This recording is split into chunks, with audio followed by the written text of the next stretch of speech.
রাজ্যের সমস্ত মা বোনেদের আমার তরফ থেকে প্রণাম জানাই। আপনাদের উদ্দেশ্যে জানিয়ে রাখি, আজকে এক বিরাট এবং অত্যন্ত গুরুত্বপূর্ণ আপডেট চলে এসেছে। তাছাড়া আগামী 4 তারিখের পর রাজ্যের রাজনৈতিক পরিস্থিতি যদি বদলে যায়, যদি সরকার পরিবর্তন হয়, তাহলে কি আমার মা বোনেদের চিরপরিচিত লক্ষ্মীর ভান্ডার এবং সেই সাথে কৃষক বন্ধু বা বার্ধক্য ভাতার মতো প্রকল্পগুলো চিরকালের জন্য বন্ধ হয়ে যাবে? এটা নিয়ে আপনাদের অনেকের মনে কিন্তু এই মুহূর্তে প্রশ্ন জাগছে এবং ভয়ও খাচ্ছেন। তো সেই সব মা বোনেদের জন্যই কিন্তু আজকের এই ভিডিও।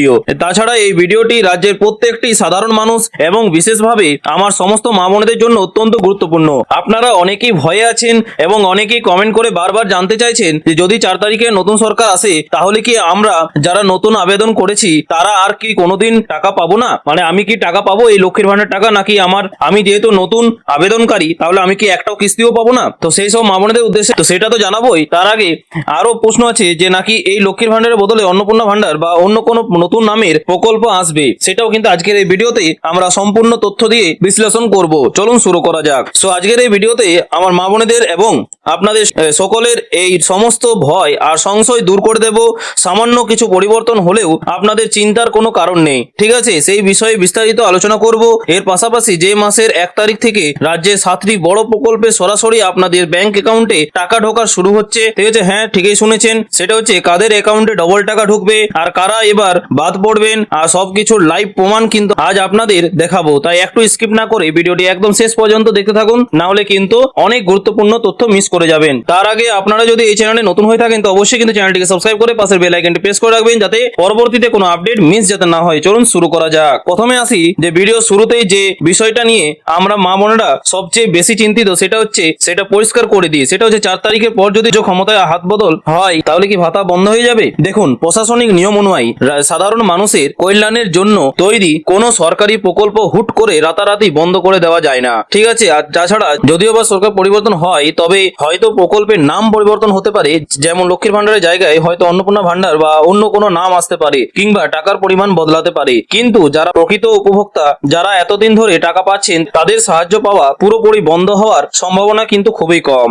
বিশেষ করে আমার যে সমস্ত মা বোনেরা নতুন আবেদন করেছেন এবং ভাবছেন যে 4 তারিখের পর হয়তো আর টাকা পাবো না, তাদের বলি একদমই হতাশ হবেন না, ঠিক আছে? আপনাদের ডকুমেন্টস ভেরিফিকেশন যদি ঠিকঠাক হয়ে থাকে, তবে মে মাসের মধ্যে কিন্তু আপনাদের অ্যাকাউন্টে টাকা আসার প্রবল সম্ভাবনা কিন্তু রয়েছে। তাই অহেতুক গুজবে কোনো কান দেবেন না। এবার আসি 1 মে থেকে কোন কোন প্রকল্পের টাকা ঢুকছে সেই বিষয়ে। দেখুন, 1 নম্বরেই রয়েছে বাংলার মা বোনেদের সবচেয়ে প্রিয় প্রকল্প, সেটা হচ্ছে লক্ষ্মীর ভান্ডার।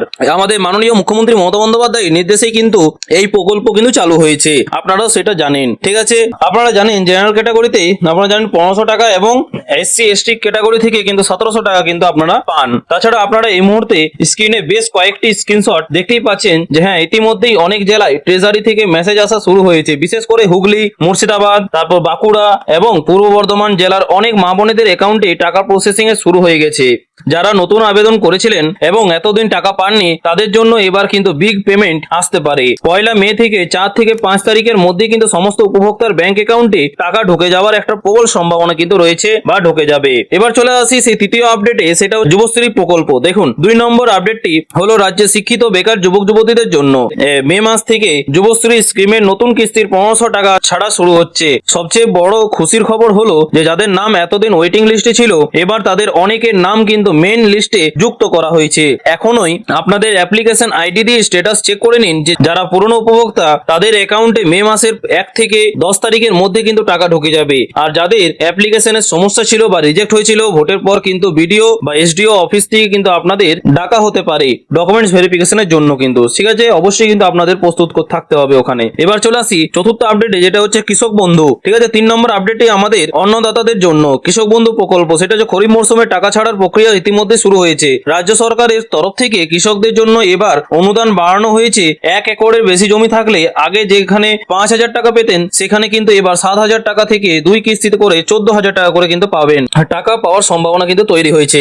আর 1 একরের কম জমি থাকলে আনুপাতিক হারে ন্যূনতম 4000 টাকা করে অ্যাকাউন্টে ঢুকবে। মে মাসের প্রথম সপ্তাহ থেকে কিন্তু কৃষকদের অ্যাকাউন্টে ডাইরেক্ট বেনিফিট ট্রান্সফারের মাধ্যমে, অর্থাৎ DBT এর মাধ্যমে কিন্তু টাকা ঢুকে যাবে। এবং আপনি কি এখনো পর্যন্ত কৃষক বন্ধু টাকা পেয়েছেন কি পাননি, সেটাও কিন্তু অবশ্যই কিন্তু জানাতে বলবেন না।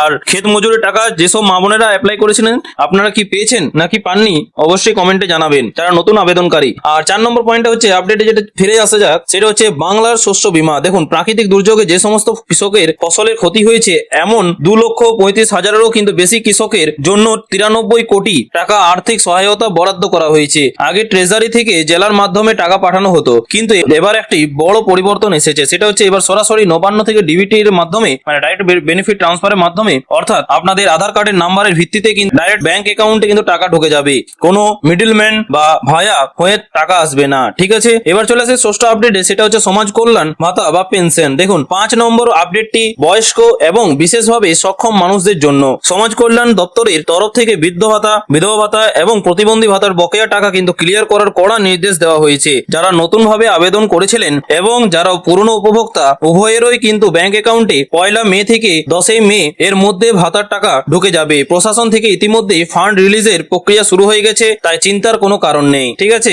এবার চলে আসি 6 নম্বর পয়েন্ট আপডেটে, যেটা হচ্ছে একটি যুগান্তকারী পদক্ষেপ হতে চলেছে। সেটা হচ্ছে রেশনের বদলে সরাসরি ক্যাশ বা টাকা। কিছু নির্দিষ্ট ক্যাটাগরির জন্য সরকারি সামগ্রীর বদলে সরাসরি টাকা দেওয়ার পরিকল্পনা চলছে। আপনি যদি মনে করেন যে আপনি রেশন দোকান থেকে চাল গম নেবেন না, তাহলে কিন্তু তার সমতুল্য টাকা সরাসরি আপনার অ্যাকাউন্টে চলে আসবে। এটি কিন্তু সাধারণ মানুষের জন্য একটি গেম চেঞ্জিং নিয়ম হতে চলেছে। যদিও আমাদের রাজ্যে এটি এখনো পরীক্ষামূলক স্তরে রয়েছে এবং পাকাপাকি ভাবে চালু হয়নি।